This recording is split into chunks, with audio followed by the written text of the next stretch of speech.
in our town, so we wanted to get people together, to try to brainstorm and to reach out to the appropriate people to try to get something done about our rivers. I have never organized anything like this, neither has Amy. We tried. So we're flying blind, and we just have some stuff that we thought would be good to take some notes on from everybody.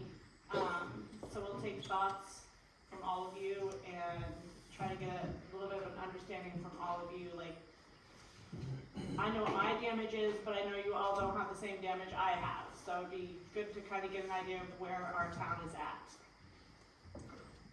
Yes, I don't know if we wanna like go around the room and everyone say where you live and your name and your damage and if you've done anything about it yet and if you had success with that. Or if we just wanna get into brainstorming where we go from here. Maybe neighborhood by neighborhood? It'd be a little more collective, yeah. Well, yeah, there's a lot of people. There's a lot of people than we expected. Yeah, so we're thinking that that piece might take a long time.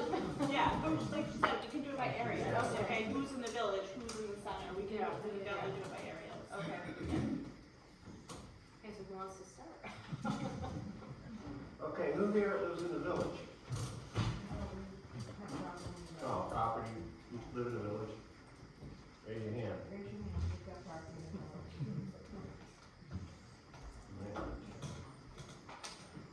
So I'm Jim Fecto, I live at 1735 Main Road. It's the house after the graveyard on the right-hand side. And we lease land to Justin Rich. And they're jumped the bank in town and just came roaring down through, and we've got all of Justin's stuff in our backyard. and that I don't care about that. What I do care about is getting Justin back up and running. He's done that all on his own. And I'd like to see, I'd like to be able to be the guy that sort of absorbs this thing that we got going on here nowadays. But I'd like to do it in a responsible way, and it's just, I can't go through another flood like this, because it's only 30 feet from the bottom of the bank, which is, it's my house, that's where I live, that's where I've lived all my life, as far as I'm concerned, kind of thing. Been like 20 years, 30 years, something. But, I'm not gonna let it go, and I don't think it's responsible for anybody to tell me that I can't do anything about protecting what I got. And, but I'd like to do it in a responsible way. I've talked to the A&R, they were supposed to call today, nobody called.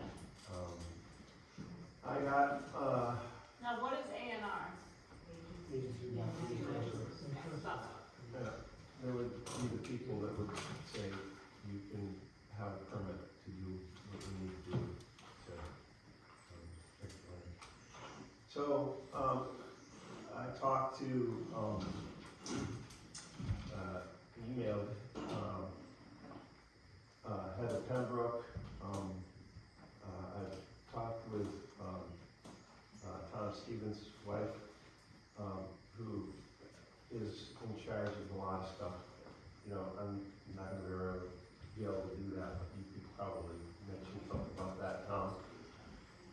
And so she connected me up with the regional director, Chittenden Regional Director for, organizing all the stuff that needs to get done to fix all this stuff. And, his response was basically, sorry about that. In the scope of things,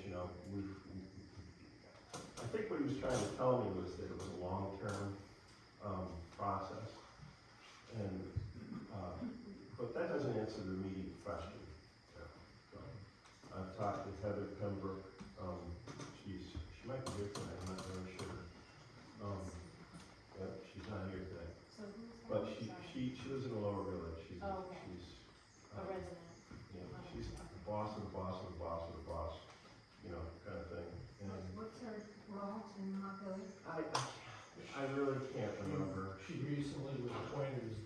secretary of A&R. She's just under Julie Moore. And, so she turned it back over to the guy that didn't call me today. What was his name? The guy that, I'd have to stop the recording in order for me, I've been recording the. Is it the street bank alteration guy, Jaron Moore? Yes. It will take him about a week. He's busy. He's very busy. I contacted him a week ago and he called me back. Yeah. Very nice gentleman. A lot of information. He called He you said today? he was gonna He called me today, John. And what did he say? From what he told me is the town can organize, we're not gonna use that dirty word, cleaning up the river. He said the town, it is possible, but the state will not fund it. It would have to be funded by the town. Am I correct on that, Teresa? Actually, I think that the state is going to do some, it depends upon timing in terms of when you wanna get it done. Okay. Tom and I met with Doug Farnham, who is the long-term recovery officer, the chief long-term recovery officer for the state. And the state is actually gonna prioritize, river cleaning out of debris, et cetera, a lot more and faster than they did last year. And we added Huntington River to the list to be considered because, of the obvious impacts.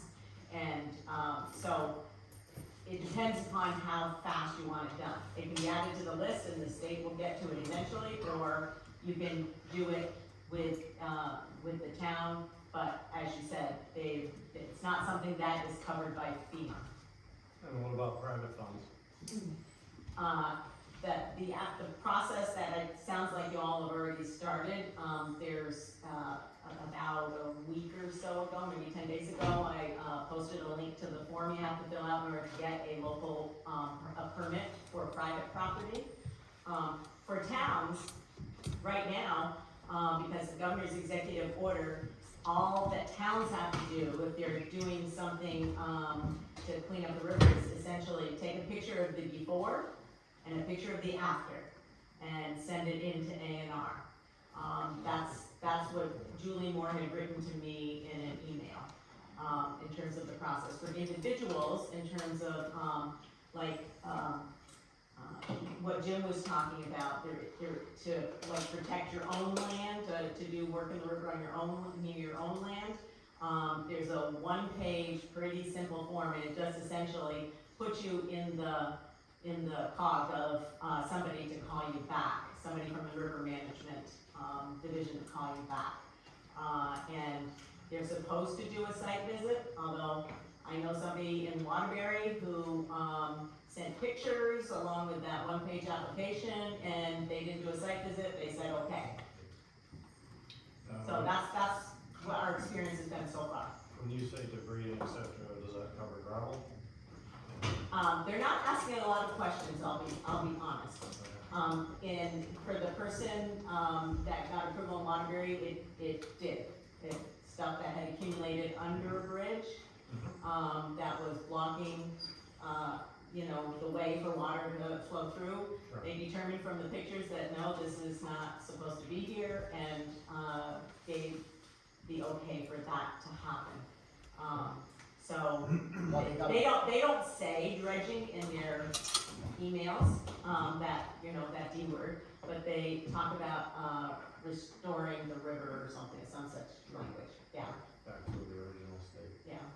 This is a little contrary to the current state standards, though.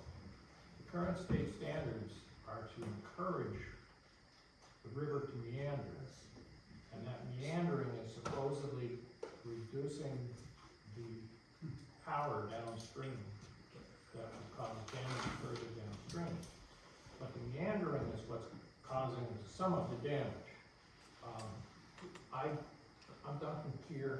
Megs and I own some property in the village just south of Jim's land. It's where the community garden is located, and Justin Rich is farming the fields back there. He's doing a great job. And over the past several years, we've been watching the bank of the river erode into the farm fields.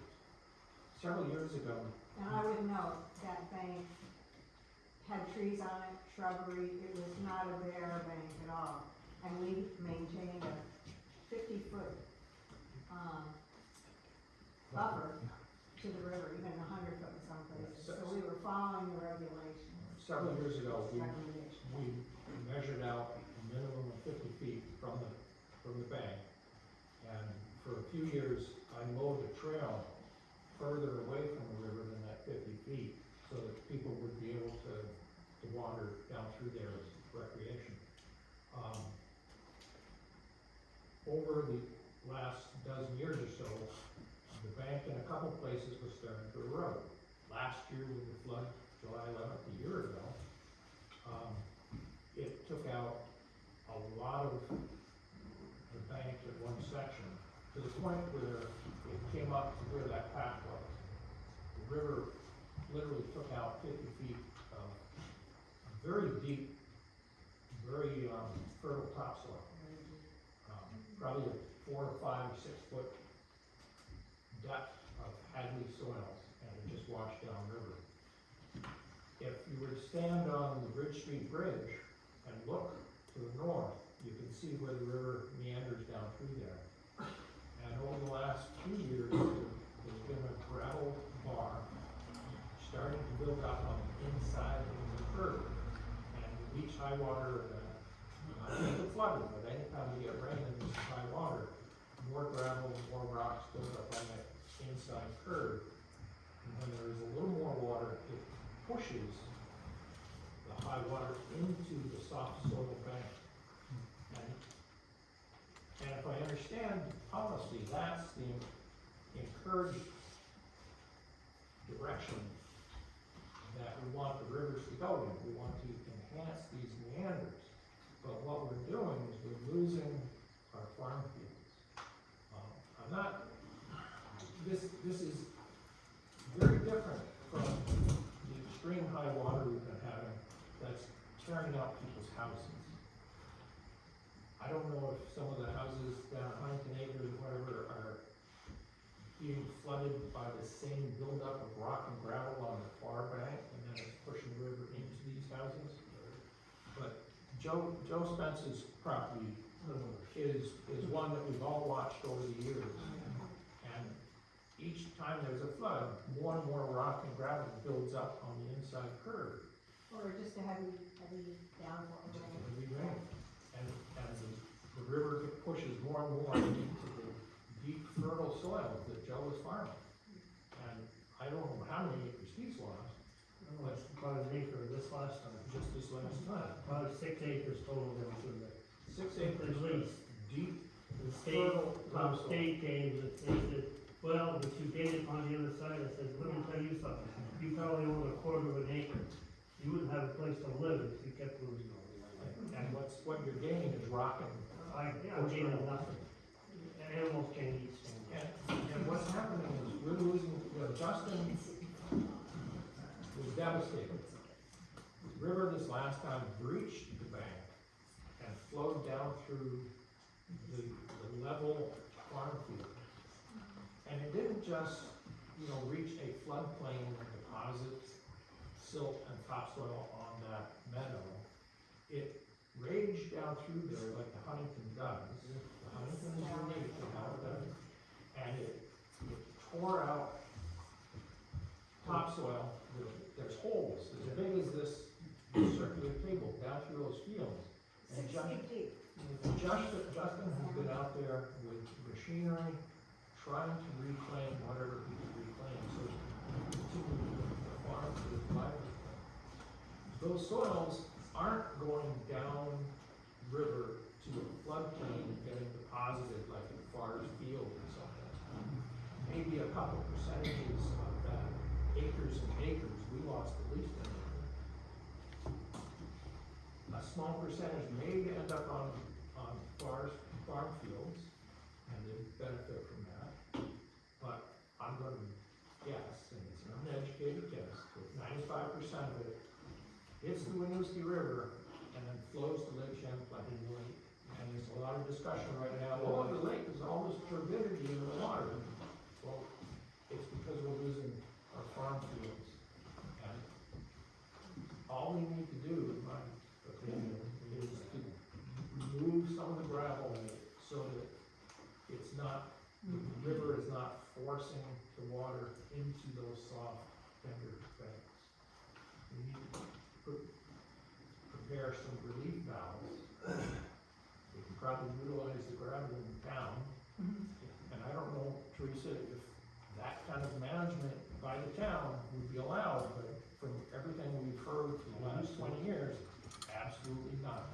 Well, I think, Duncan, what you're saying is right in terms of what you see, the policy having been. I think that that is accurate, portrayal of what the Agency of Natural Resources and the Agency of Agriculture have promoted for the last, 2 decades, 3 decades. What you're seeing that's different is I don't know if you wanna call it a reaction or a response, but to having so many high water events in close proximity to each other. And what you're seeing is, people in state government realizing we have to have some sort of balance to, not dissimilar to what you wrote in your front porch forum posting back a while ago, but there needs to be some sort of balance. And, so they're trying to accommodate that balance. So, I can't say yes for sure that they would approve it, but, the towns, municipalities, on their own dime, unfortunately, right now, are able to do some of that work. Particularly if it is being identified as, impacting, so I can picture the bridge on Bridge Street, eventually being impacted by the buildup that you're talking about. They're able to, go into the rivers right now. They're not when I say they, A&R is not promoting, deep digging by any stretch of the imagination. They're letting people sort of level things out and do kind of like what you were just talking about, trying to remove the berms that have been created in certain spots. All what you said is also accurate, that what we do here impacts people down here. And so, that's why, it's great to see so many people here and thinking about what do we do all along that corridor, and the tributaries that sort of feed into it.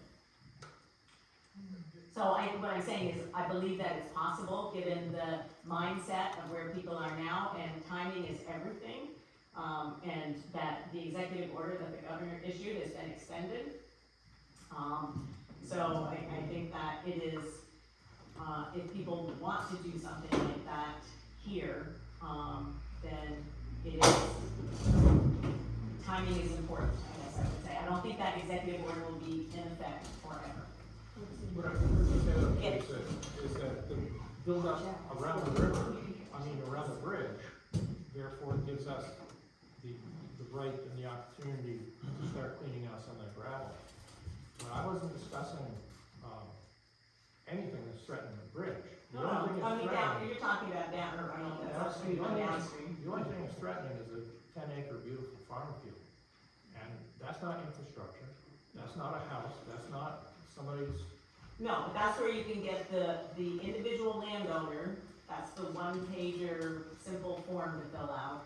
That's where you can get individual landowner permission, to, if they look at it and they grant you permission. Well, they have issued over 400 permits since last year to do that.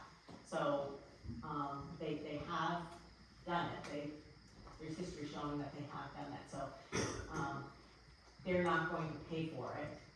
The state's not going to pay for it, but, they will look at the conditions that you're talking about, take photographs, submit the thing, and there's so many people submitting this stuff right now. They probably will not do a site visit right away, but they, as it was the case for the person in Waterbury, they gave permission to go ahead. It's worth filling out the one pager, and I can send that around again, you may have already done it, okay? And take photographs of what you're talking about, you know, what Tom and I can help you with is if you don't, you know, I would say, you know, a little slack within a week, if you don't hear from people like within a week, to give us a buzz or send us an email, and we can, you know, rattle some chains up there. Well, I appreciate that, and I also want to say here publicly that if we do get in the river, if we are allowed to, and, you know, we need to see some legislation or something in that regard, we need to be extremely careful to do it during the proper seasons, because, you know, one of the reasons we don't want people in the river is damaging fish that are spawning, other aquatic life. We need to be careful, and the scientists have studied the rivers enough that we ought to be able to target certain seasons that this kind of work would be appropriate, least detrimental. I think that's another problem right there. The river right now is filled in so much, and you go down there and try to catch a fish. There are no fish. There There are no is fish in This this river. There's too much. stretch of my range Yeah. from Brace Bridge down to my brother's bridge was some of the best fishing in the Huntington River, and I challenge you to get down and check the trout out. Yeah, It's filled, all the holes are filled up, and the fish have, in the summertime when it's hot, it's actually half foot full. Down the Braces, they had a 9-foot swimming hole, that's all filled in years ago. Yeah, that's why I used to catch the big brown trout. Yeah, well, John fished that river, you asked him, he can tell you, That river is dead. it's dead. There is no trout in it. Only time there's trout in it is when fish hatchery truck comes coming. Yeah, I'm it's 71 years old, lived here all my life. So you think the Fish and Wildlife would have something to do with this? They were the worst ones to fight through when you want to do anything. So I actually do flights over, a lot of I go over my land, and since this last flood, you know, we're talking about the, where's the sediment going? And you can see that half of Joe's property is right Down here, no. all along there. You look right, you fly way up high, you can see it. You can see the mud deposits, and as you walk it, you're gonna be sinking up to your, you know, up to your knees, and, you know, and it's that way all the way down through, just in town. And I intend to All the go, way north, I live foot of Texas Hill. yeah. See, I'm gonna do flights over the river, you know, from the upper village all the way down through, and, you know, and if they need to have feet on the ground, then, I mean, you know, I'll be the guy to put the feet on the ground. But that's what when you talk to folks, a lot of people they're not here. You know, they're talking about all of this stuff, and they're talking about it, you know, from someplace else, and they need to be here. They need to have their feet in the river. They need to see the mess. It's an absolute mess. It's a shame. It really is. And I think that we should be taking this to the town, to the select board. I think we should be setting a whole meeting up with those guys and have them on our agenda so that we can tell them. That's definitely our next step, is Yeah. select Okay. board. Yes, that is our next step. Their next meeting is Monday, and if we wanna get on the agenda, that's Thursday. So we need to figure out if that's something we wanna do, what do we wanna say? I mean, one thing that's been said is, does it make sense to apply for all these individual permits? Or just try and get one town-wide permit and get the town to fund it instead of all of us, you know, cause none of us can afford to get in the river or pay someone or wait for the funding before the next hurricane arrives. I mean, who knows what we're in for August and September. It's supposed to be the most active season. That's, I will tell you, Fred Knight, president of Beaver Road, Our issue is not Huntington River, our issue is every culvert failing on Beaver Road. And I talked with Tom just before, it's a little bigger than that, I think there'll be a secondary issue to discuss, not just our town, it's across Vermont.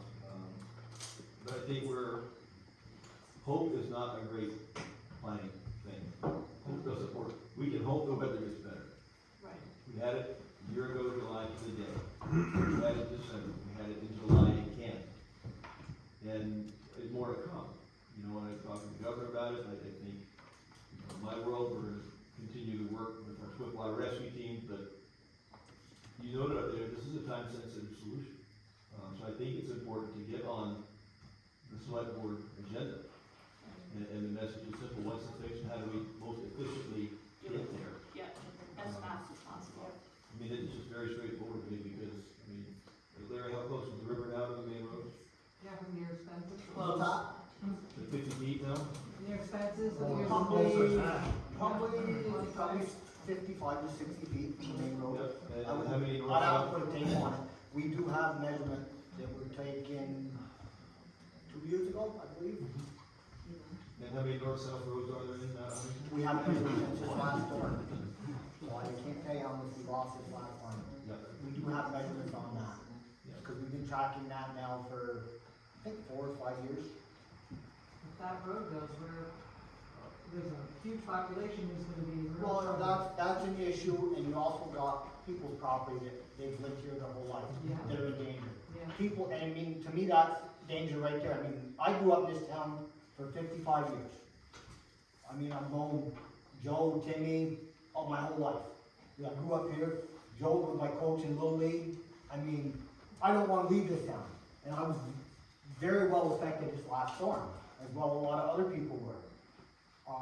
And I think you guys got something great started, and I'm very interested in it. I'm not here representing the town tonight. I'm here as a taxpayer, because I do have concerns with the river. And I do think going to the town is a great thing. But when it comes to your private properties, what I've done for research now is, if you wanna do anything with your property, is you gotta fund it. There's gonna be no state funding right now for it. If they give you a permit, you gotta foot the bill. So, I mean, I don't know how many people know what an excavator costs, $200 to $300 an hour, Tim, something for a big haul. John works for beer. Johnny's over there, what would it cost an hour, Johnny? I mean, a bill's gonna add up very quickly, Travel's good. you know? One of the things that I wanted to mention, and I was just talking with Barbara about this, before the meeting got started, is, the state is accepting applications, and I think it got extended to the end of this month, and it was the 16th, but got extended to the end of this month. Applications from municipalities for the kind of work that you're talking about, Greg, to increase the community's resiliency. So enlarging culvert sizes to be, more in line with what we see for the kind of storms that we're having now, and whatever kinds of other things that the select board might choose. So, those are due by the end of this month. So I actually think that, you're able to kind of pull things together, and the select board's, able to get time on the agenda, that, the Monday meeting actually would probably be a good idea. So we just, okay, it's just a matter of a call. I think we need this Monday, I'm not sure. I got my copy. I can just, I'll call Adam in the morning, I guess, right, is that what we wanna do? Okay. Can I just, I want to follow up from Jim Becker, Tom Stevens from Waterbury. Jim Becker mentioned that he talked to my wife, who is the head of what's called the Long-Term Recovery Group in Waterbury. It actually serves Waterbury, Bolton, Duxbury, Moortown, and it's primarily based on individual assistance and trying to get people who have their homes damaged, trying to find out where the red tape is, and actually, they've raised money to buy equipment, to help people muck out their basements, to get, make connections with companies that have the backers that can suck the mud out of the basement, which was a big problem in downtown Waterbury. The point here, though, is the state is going to work most directly with if your town administrator is the head of the emergency management connection, like the state is being really, straightforward in saying, we don't wanna deal with individuals. We wanna deal with a representative from your town, who may be your town administrator.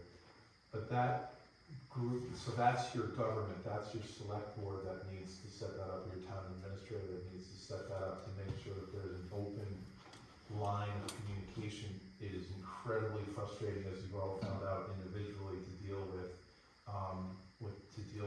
an undercapacity agency of natural resources to come out and see, to identify all the different properties and what you can, I can't imagine how many hours it's gonna take to walk down the Huntington River and say, you can do this, and you can do this, and you can do this, and have an understanding of where it may hurt or help further downstream.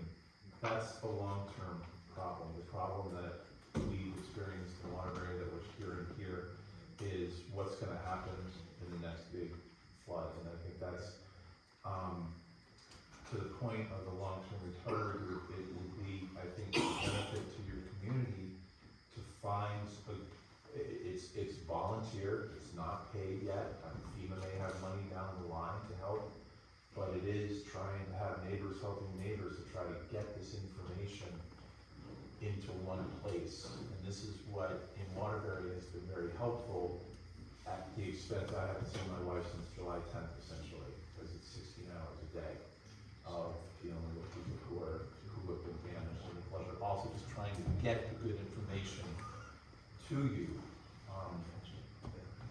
She didn't leave me her business card, but she did leave me with some information here. And again, none of this is the be-all and the end-all. This is just information.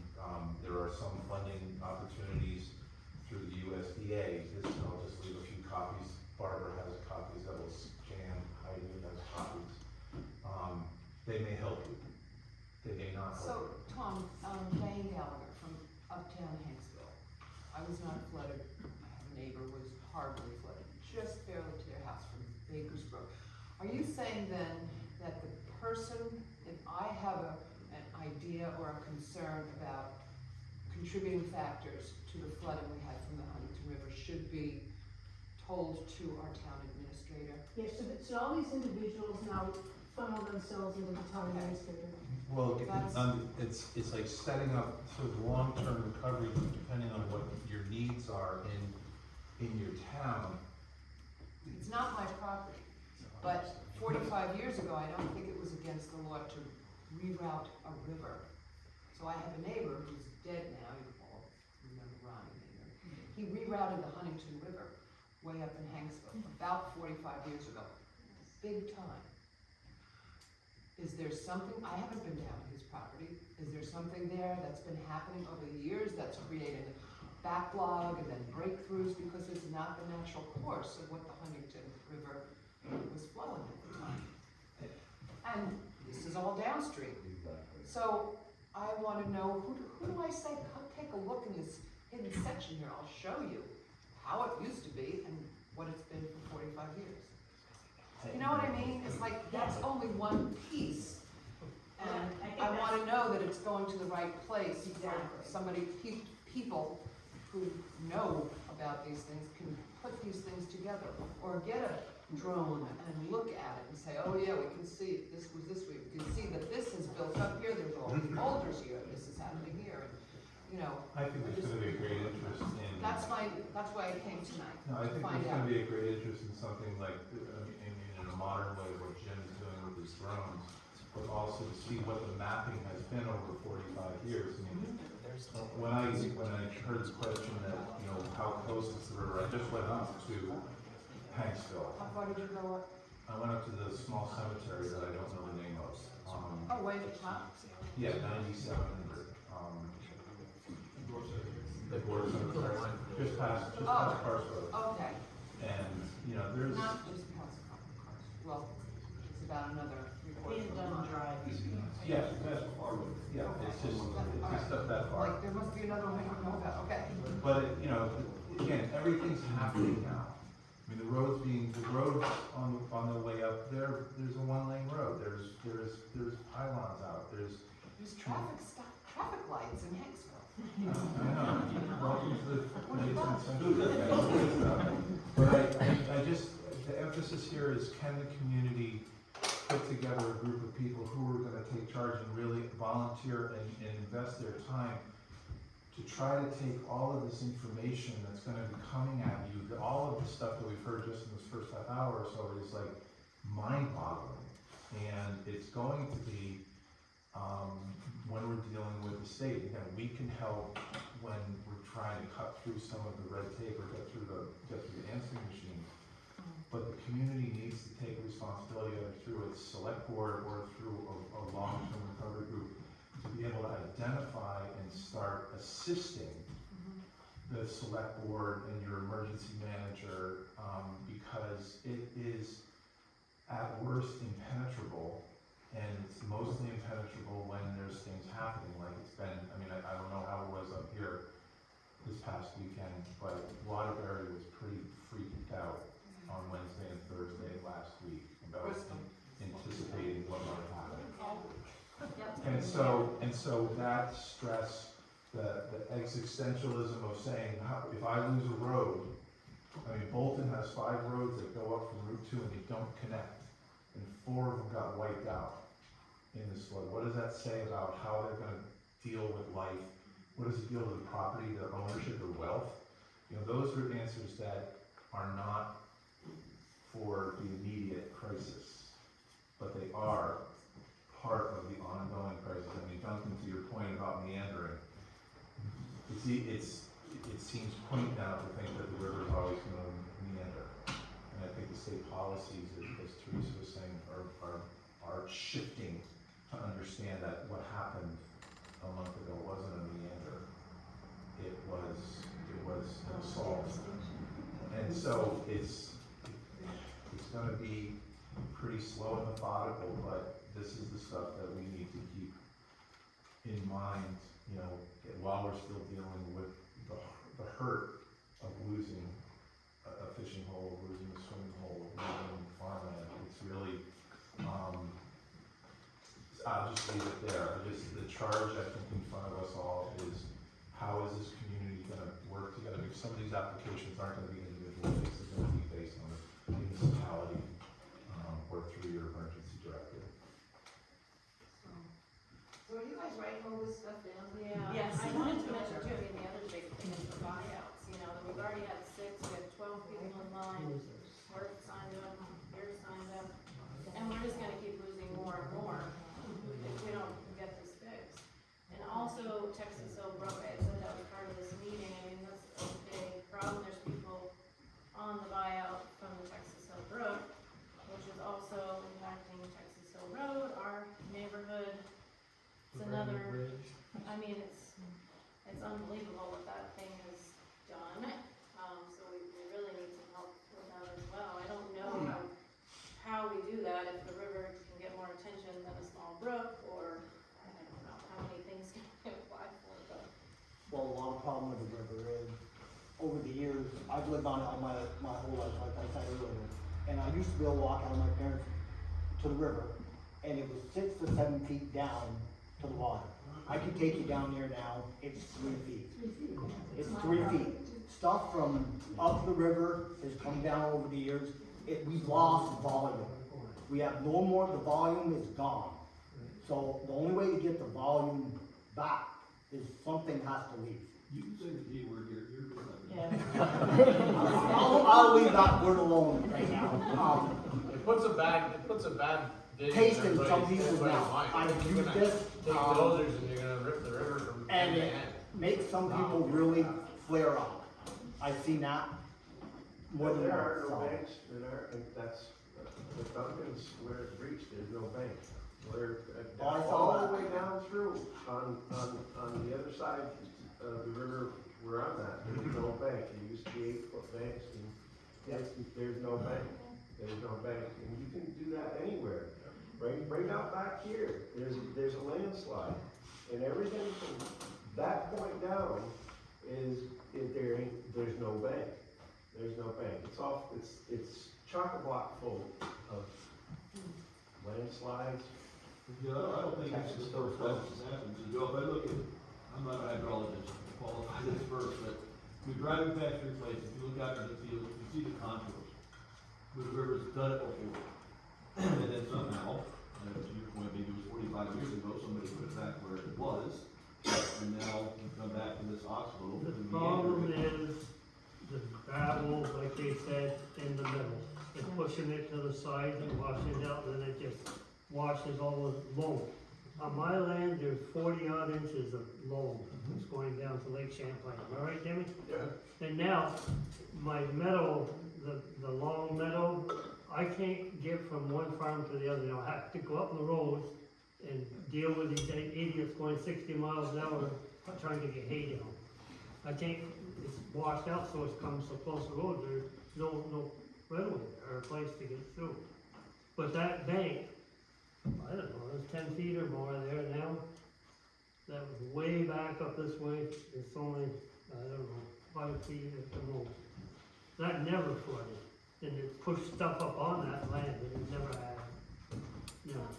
I think you're right. I think in geologic time, the river clearly meandered back and forth, and down in the village, the lower village, where the community garden is, it came right to the road down in there. You can see evidence of ancient riverbed there years ago. But I think what we're looking at is people who've lived here all their lives. We're looking at generational farming along the river and subsiding along the river over a period of 100 years or so. And there are places where the river was riprap, where berms were built, where gravel was removed, and I think people lived with the river. There was abuse, yes. There were times when they probably did the D word when they shouldn't have. But all in all, there was a stasis that maintained the river where the channel was 15 and 20 years ago. And I'm not sure if this new era of river management is where we really need to be so that the river can geologically start moving back and forth again. Joe's farm field, those 6 feet of deep fertile soils came from upstream somewhere. And they were deposited when that river was meandering somewhere else. But there's a few generations of people here in town who've been working the land and working with the river. And I think there's some stability that we've lost because of the new management policies. And I'm not sure having a spot here and there that the state says, okay, you can bring in, you can remove a little bit of that is what's gonna solve the problem. I think it's Not a big bigger picture. problem. The bigger problem. Just go And ahead. Texas Hill Ravine is in my backyard, for now. What I'm wondering about is, like, I'm hearing a lot of, we don't know and maybe.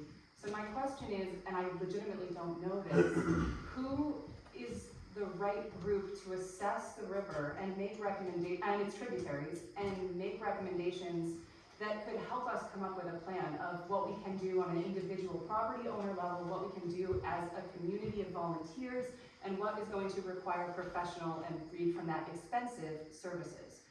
The knowledge is what's really killing me right now, is figuring out what can we reasonably accomplish and where do we need to do it in order to have the impact we want. Where do you get the A&R? Well, last year at town meeting, I brought up the river and what was going on by your house, Joe, because I've been watching it for 50 years almost. Every year. I brought it up at town meeting, and basically it was dismissed. It was that state. It's up to the state. And I said, well, do we really want to wait until the road is gone as well? Because, you know. Yeah, they should. So I didn't feel that the town, the select board, was the place to go with concerns, because it sounded like they weren't interested. But can the select board privately select someone to work for the town and do an assessment for us? Yes, my answer is yes to that. Yeah, this is why we This is wanted the this, is idea, to right? figure this out, yes.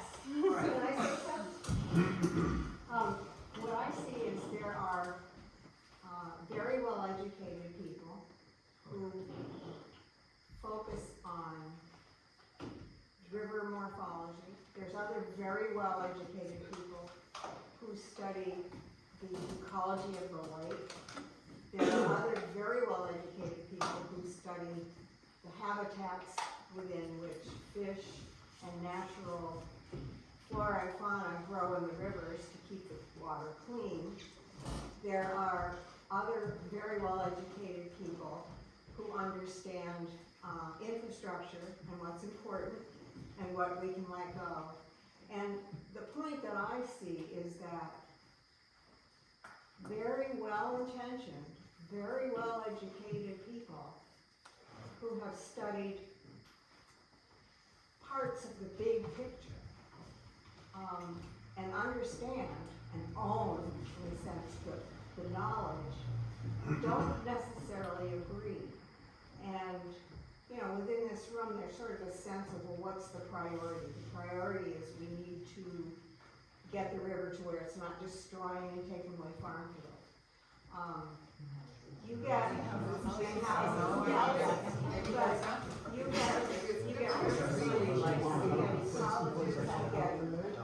agriculture department, you're gonna get different priorities. And so when you say this person can be hired to make an assessment, well, is that person gonna be the river ecologist? Or is it gonna be the head of agency of agriculture who understands soil? Or is it gonna be the head of an agency that understands fish and wildlife? I guess what I'm saying is, at some point, you still run up against who decides what's important. Geological time or 50-year time or whatever, and my land is important that I'm paying taxes. exactly. So, you know, Yeah, no, I'm agreeing that. that's the important thing to me, because that my home is still there. Well, I think Right now, most of my stuff is down to Jim's, which I apologize for. Yeah. I have trees, I have a state line down, his name was Aaron. And I have the swamp running down on one side and the river on the other. This is the highest it's ever been. I agree with you. Highest. I agree with you. It was right up to my steps on the porch, on the deck. And I had to get my horse and go down, and I'm walking on planks that are floating. My fences went down. I took out mud I couldn't believe. Right. I have trees on the bank, and I tried to explain to him. I have maples down there that are older than I am. Birch, big pine. You know what they're doing? They've undermined all the roots. You know where they're going? They're going in the river. Yeah. Just like on the other side, there was two that fell in the river. This last little high river water we had, it just kind of pushed them on the bank. Well, now there's another one hanging down there. What do? You know what he told me? Plant willows. Well, that's a hell of a good deal right now, you know? Well, that's what I'm saying. I am saying that. And that if you go to the select board and ask them to choose a professional to make these decisions, you know, that professional may decide that your tree isn't important or, you know, whatever. Well, them trees on that bank are Of important. course they are. Because once them trees are gone, the building's gone, and then my home is gone. I have nothing left, and I don't have very much as it is. But I would like to keep what I got. I agree. Well, that was my point. I thought that this group could set the priorities, and I was legitimately asking the question, who can help us figure out what we can do? And I didn't know the answer to that question, and it appears I'm not alone. So I've always been kind of shut down by our town as well. Like, asking questions to the town saying, what can I do? Who could, not you, Barb, I love you. But going to the town in general, I've always been kind of shut down and they kind of act like, not my problem. I didn't know that town-wide thing could be issued, but our town had to sponsor it, so to say. So I think that our select board and getting on their agenda is definitely a must-do. And I think as the residents of this town, we have to push our town to step up for us. I mean, I can't imagine that they want 12 of us to move out of this town. A lot of taxes. That's a lot of taxes lost. You're absolutely There's right. more than 12. I just want to discuss the authority on any of this stuff. When you come and say we've got problems with the river, the select board maybe makes you feel like it's not important to them. Bulldozers and excavators. But I know what it is, but the select board's hands are tied, just like your hands are tied. Because it's people at the state level. I disagree with you, Duncan. Yeah, I disagree because. I disagree with you, Duncan.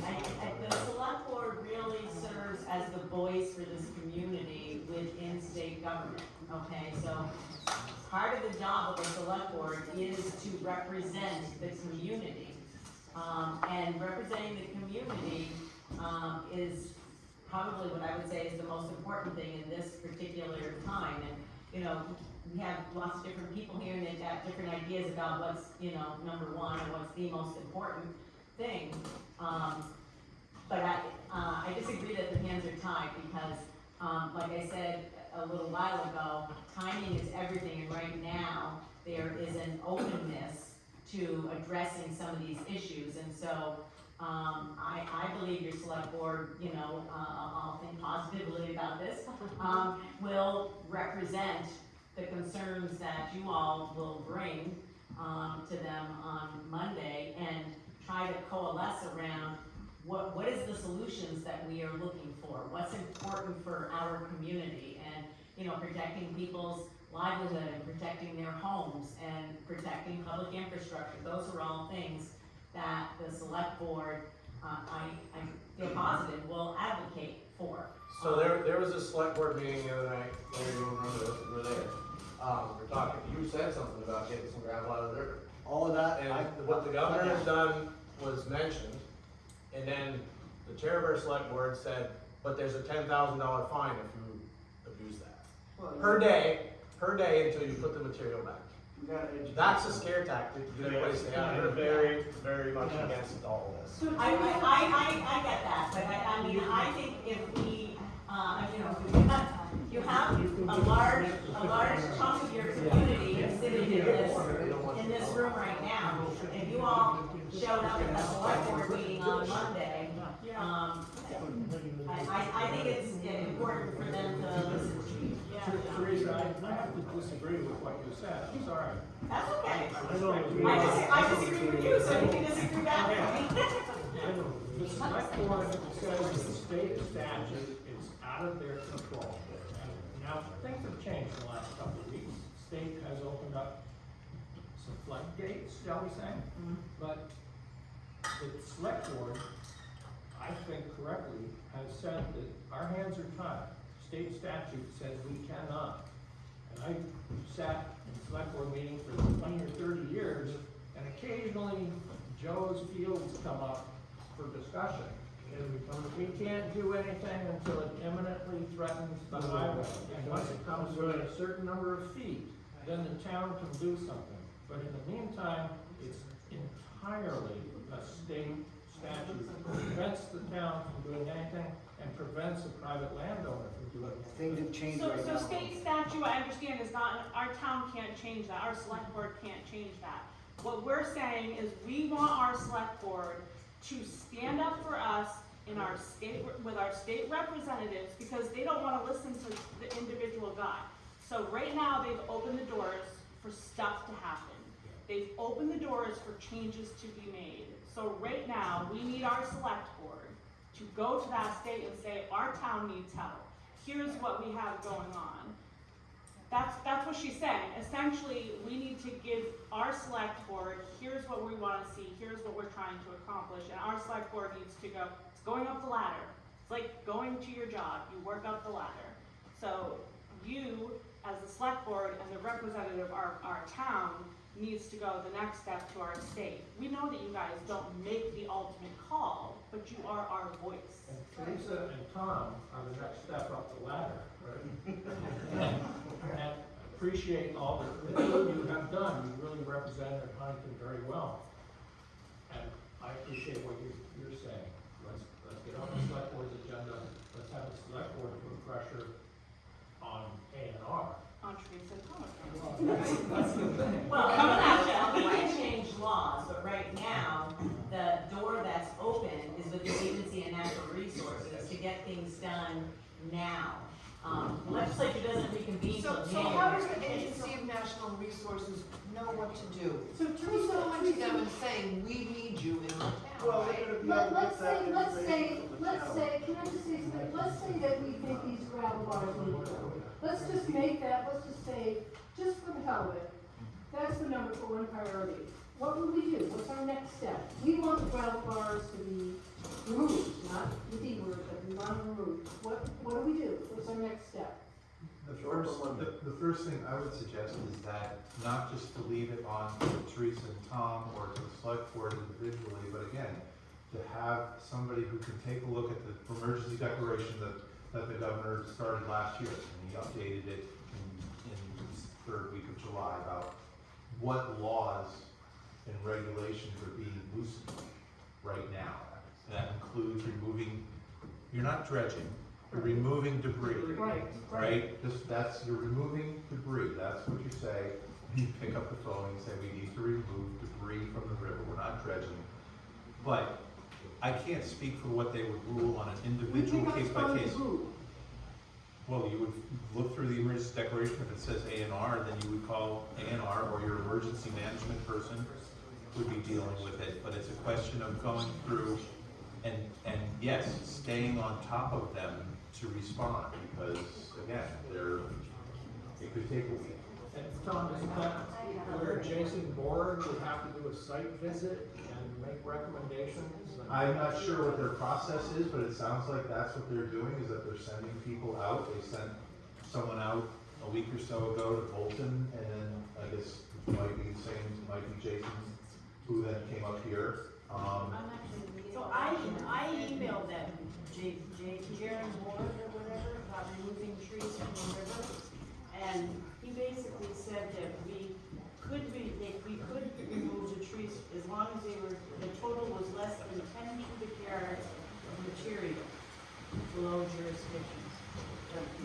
So, I'm just saying that he did say that we could remove, we have trees like blocking everywhere in our river behind the house. On an individual property basis? Yes, that's what I'm saying. That's a state law. And then he told me to email. Or add 10 yards every year from the river. Yeah, every year, right. That's And a- then that's he a also state law. asked how many trees we had.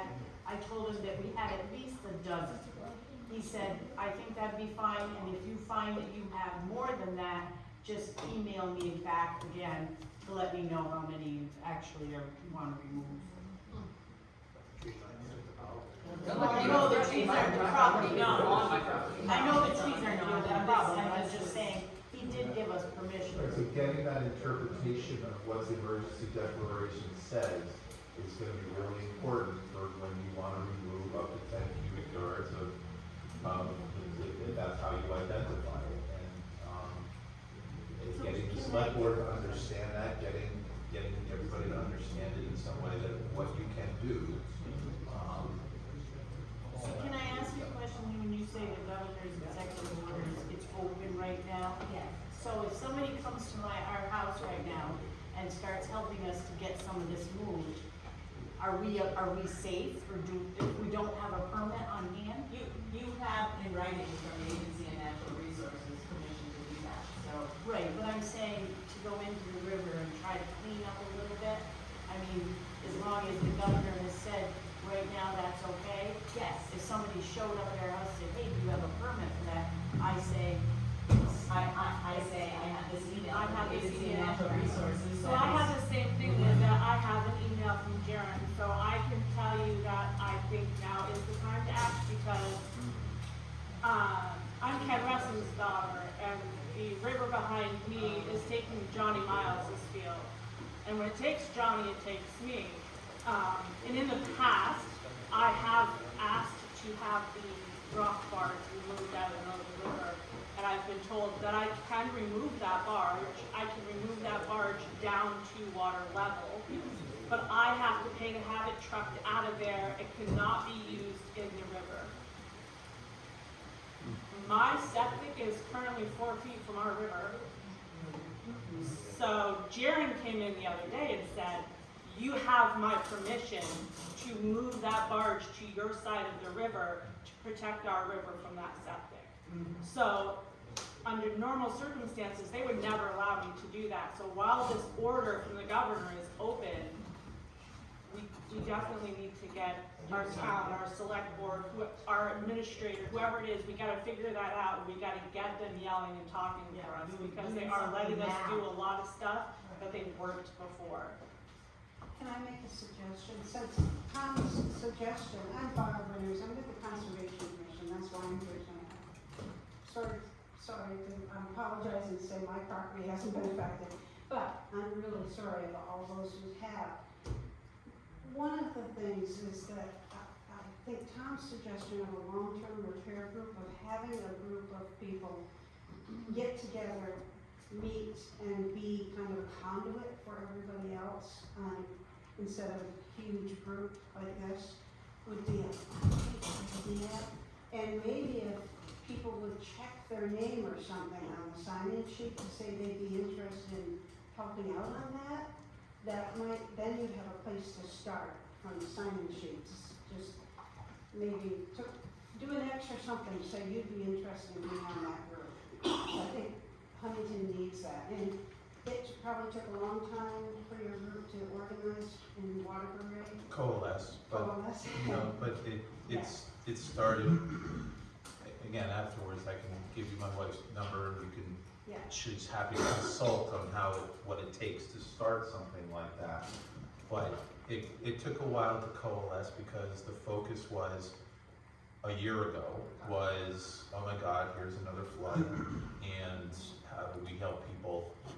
And then it took, they were working up until July 1st on last year's flood, and then realized that, there was gonna be another one in another week, and so, but yeah, it's work, but it has been, for the people who were affected most directly, they feel like they're being heard, they feel like they're being helped, and that's really the most important thing. The first most important thing is to feel like your voices are being heard beyond this room, and that there is hope that you can move forward, and again, there's tools out there that maybe not everybody knows about yet, things like what's in the executive We all orders. know a little bit, but not all of it. Right, but having a group that could. Good idea, Barb. So anyways. I'm gonna put a check next to my name. I'd say something real quick. Elliot Luther from the fire department. Just to bring off Barb's point here, it would be great if the fire department. I was out until 4:30 on the 11th, as was Justin, who wasn't even thinking about his fields here. But it is getting really hard for us to be able to determine when we're talking about personal life safety and when we're talking about just a flooded basement.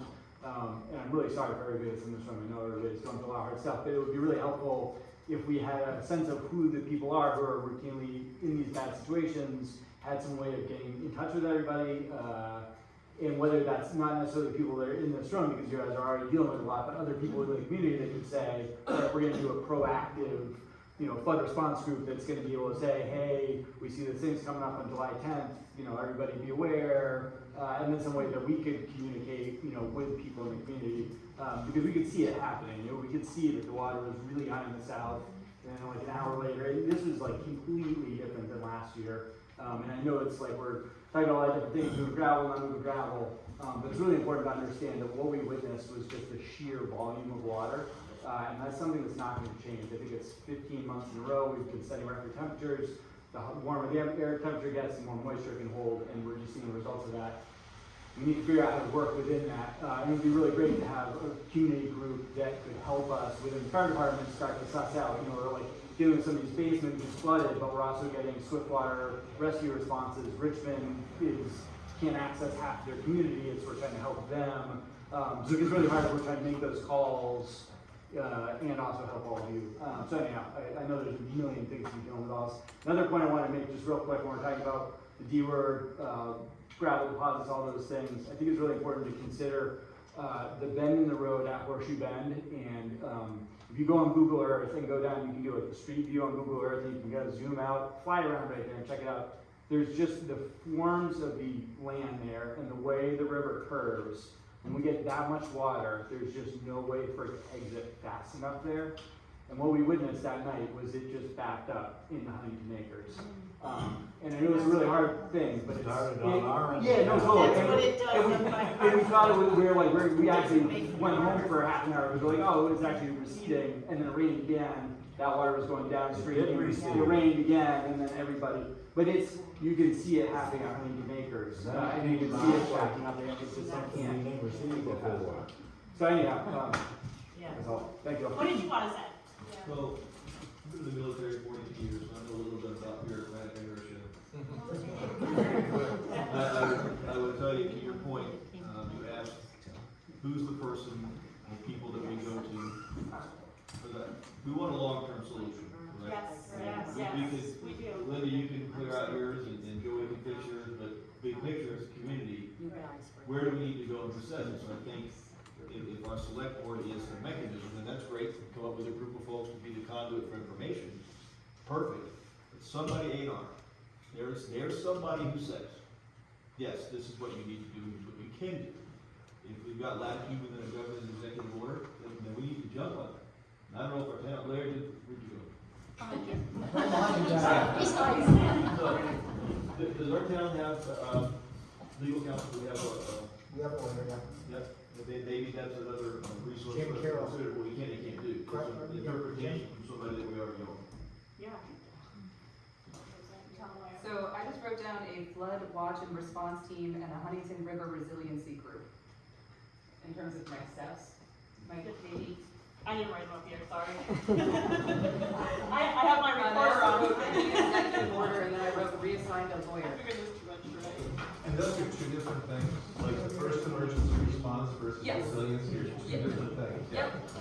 And we would be happy to help get that up and running with the fire department. There's just a growing need for it to be more than just the fire department, especially for, there's other emergencies and, things. I think that's a great idea, but the last storm, the fire department could not get in Haynesville. I was sitting on the other end looking at you guys down here in July. You were in the meadow, Justin. In an ideal world, we would have enough community members where we would have We have to more have people in the somebody on- community, we on would be the able end to of get a town. fire truck Yeah. there ahead of time. You know, when we had Irene, Kate was really good about saying, all right, these are the, 5 areas that are gonna get cut off if we lose a bridge. Let's make sure we have a fire truck at each one of those points, and we did.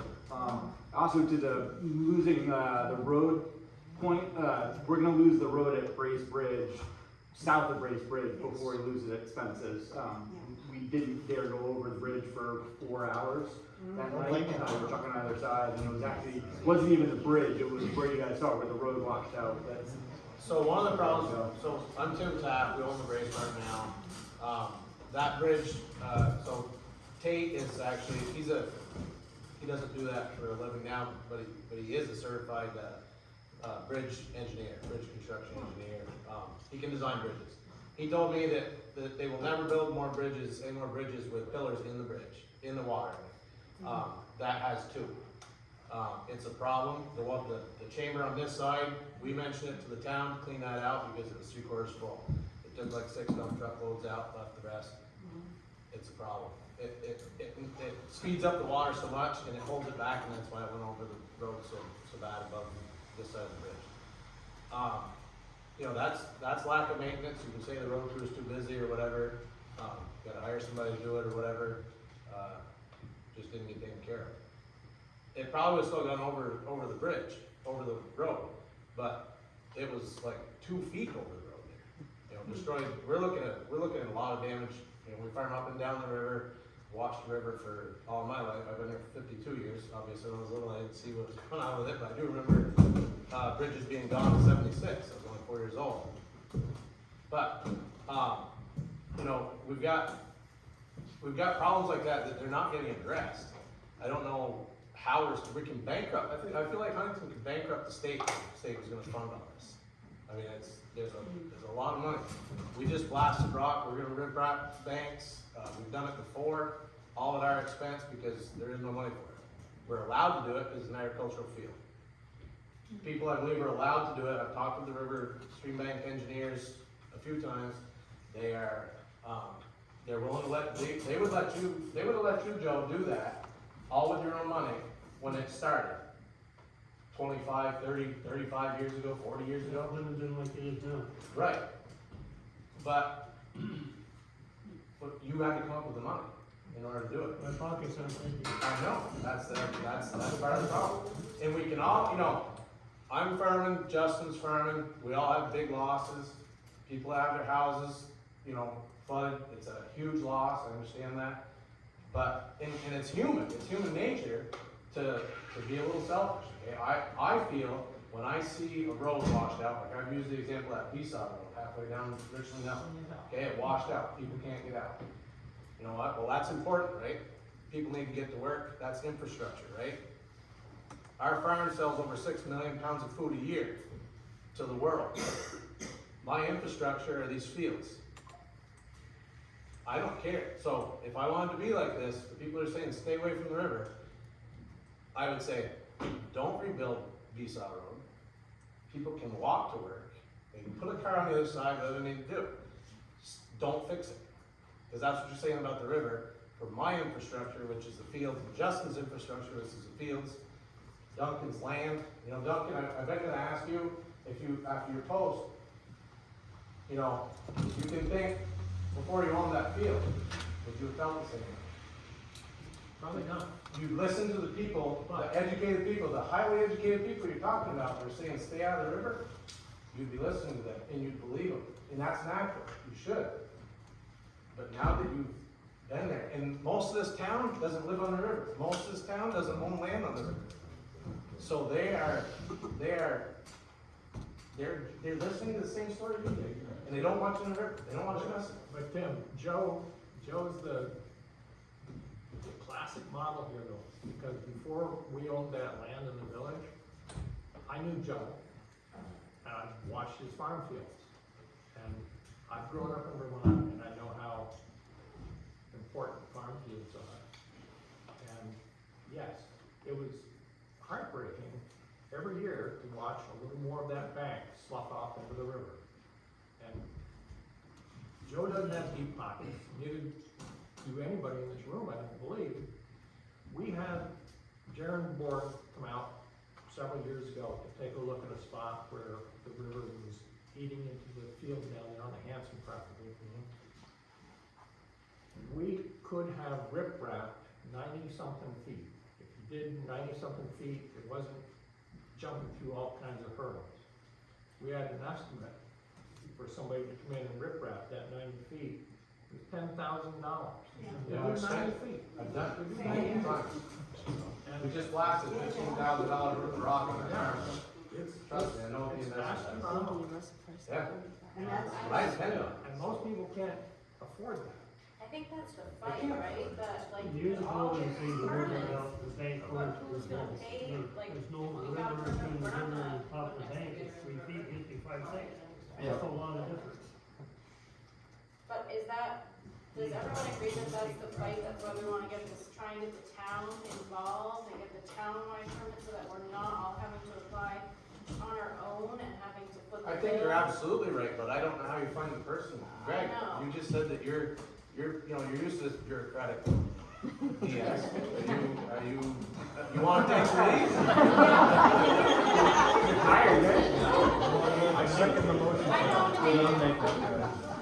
Sorry. You recant your statement yet? You don't know anything, right? Yeah, we can figure, I would certainly have some questions. I mean, it's who's gonna let an A&R? I don't know. Who says, who's that expert that we wanna get to, who can advise our select board? And here's a recommendation for the strategic solution for what we wanna do with the Huntington River. And then we'll talk culverts later, but bigger picture is the river. So I'll try to find out who that is. How often does the A&R revise that might its be one. regulations? So I'm meeting with Jaron at 3 o'clock in Huntington Acres on Wednesday.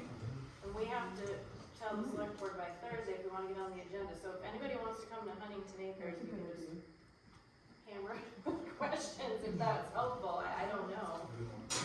Unfortunately, you're gonna be, what time Wednesday? 3 o'clock. At your place? Yeah, at Huntington Acres.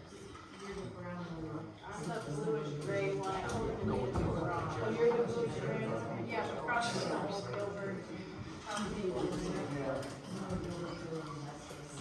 know if it's helpful, but Mayor, there's a select board meeting on Monday, would it be a benefit to have somebody from AR there? Think you can get in there yet? I mean, that's what. Have a demo, right? Or that will. She's deputy commissioner now. Oh, yeah.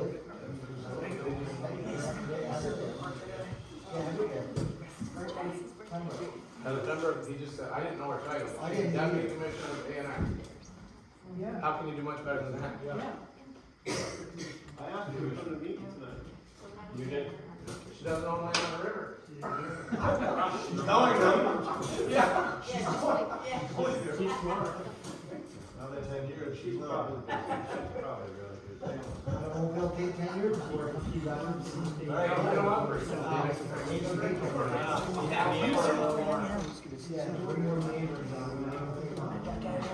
Well, something else that I wanna mention too, and Justin, since Rich is probably better to speak about this than I am, but you're more of a soil science major than I was.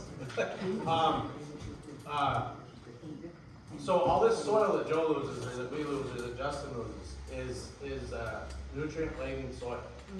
And we got a problem with phosphorus in the lake. Now, phosphorus does not leach very well, right, Justin? Correct. It attaches to soil, correct? Soil moves to the lake. That's the only way phosphorus is getting from our farm fields to the lake. It's not because we over-apply. We can get other problems with that. But it's not because we over-apply. It's sediment going to the lake. The way, I believe, the way phosphorus releases from soil is total saturation. Is that correct? I mean, it's sort of to the very fine charged particles in your soil, which are ones that float. Right. Stay in suspension all the way down to the lake and settle out slowly over a long period of time. Right, but the phosphorus part of that, from what I understand, my agronomist has told me that total saturation, they're kind of playing it more with the clay grounds in Addison County. But the total saturation, which it means that sitting in the bottom of the lake is totally saturated, releases phosphorus. That's why it's many, many years away from a solution. But letting all this soil go to the lake is a huge contributor to the problem. It's not, don't look at farmers and blame the farmers. Oh, it's your cows, Tim. We gotta stop this. What's that? It's your cows. Yeah, I know, they hurt. We've been told that the runoff from urban lawns and the runoff from farm fields is what's contributing to the phosphorus in the lake. What you just said is, I believe, 99% correct. It's these deep, fertile farm soils that are washing down the river and ending up in the lake. In my opinion, I'm not a scientist. I can tell you, as much as I know about it, I think I know quite a bit. That's what's causing a lot of the algae bloom. That's causing a lot of the algae bloom in the lake that we've heard so much about. And, the policies are focused on reducing the phosphorus from farm runoff and urban streetscapes. There's like blinders on for the soil that's being lost. Well, agriculture and forestry is responsible for like 18% of the phosphorus in the lake, but we're taking a lot of the lake. That's not a very big number. When they say agriculture, does that include the acres of land that are being washed down the river? Or is that including the manure and fertilizer runoff? We're talking about any animal or vegetable agriculture, production agriculture, and forestry. A lot of acres. Most 80, I might have the number wrong, 88% of it is coming from municipalities and septics and cities, fertilizer going on people's green lawns in the city, applying fertilizer every week. I just talked to a landscaper that told me they apply every month, fertilizer. But you were just talking about the phosphorus tied up in the soil particles. And Justin, how many acres just washed down the river? It's hard to know what actually left and what just kind of like took a walk. Drop down. The mass balance equation has not been determined entirely yet. Put it this way, I don't think we're that around goes today. Yes, and it's not. And it's not clear enough. I'd like to, I wasn't gonna talk, but I'm gonna talk. And I'm not with the town, I'm no longer the town administrator, so I'm just talking as Barbara, not as, in an official capacity.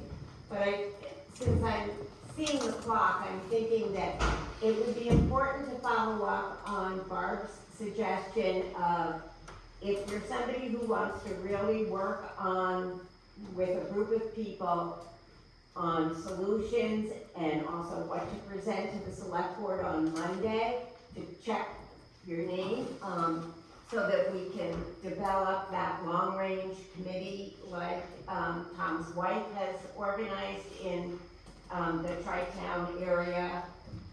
Get one of those going for Huntington, and then to firm up what to request from the select board, which includes things like the resiliency application, and making sure that that gets filed from the town with A&R and other steps, and that getting that small group together, between now and Monday would be really critical. I'm not sure that inviting A&R to the select board meeting on Monday it seems a little premature to me, and not to disagree with you, Greg, but I think that the important thing is to get organized first, and before getting A&R to a meeting, we need to figure out what it is that we're specifically requesting A&R to do, and not just have them come sit at a sort of a free-for-all meeting. So I think that would be one of the missions of that committee, and since it was Barb's idea, I'm hoping she's willing to participate and help work with that group. And just to make sure that we tap into the resources with Liz Schlegel, and so that, I just wanted to get that out there to make sure that people identify that. And it sounds Larry's here from the select board, so I'm sure that getting on the select board agenda is a, I don't know what's on the agenda, it ain't been sent out yet, not till Thursday. so, would you be willing to contact Adam, the town administrator, and or Dory, and say that the group needs a half hour at the select board meeting on Monday night? And that, Probably an hour. okay, whatever, but then if the session with the select board would be led by that smaller group that's gonna really figure out between now and Monday, what more targeted, based on all the things that we've heard today, we wanna talk with the select board about. Does that sound like a game plan before more people start disappearing? And I really hope that some of the people, like Ann, who, come up with some concrete suggestions or capturing ideas, will really sign up for that group. But it probably should not be a group that's more than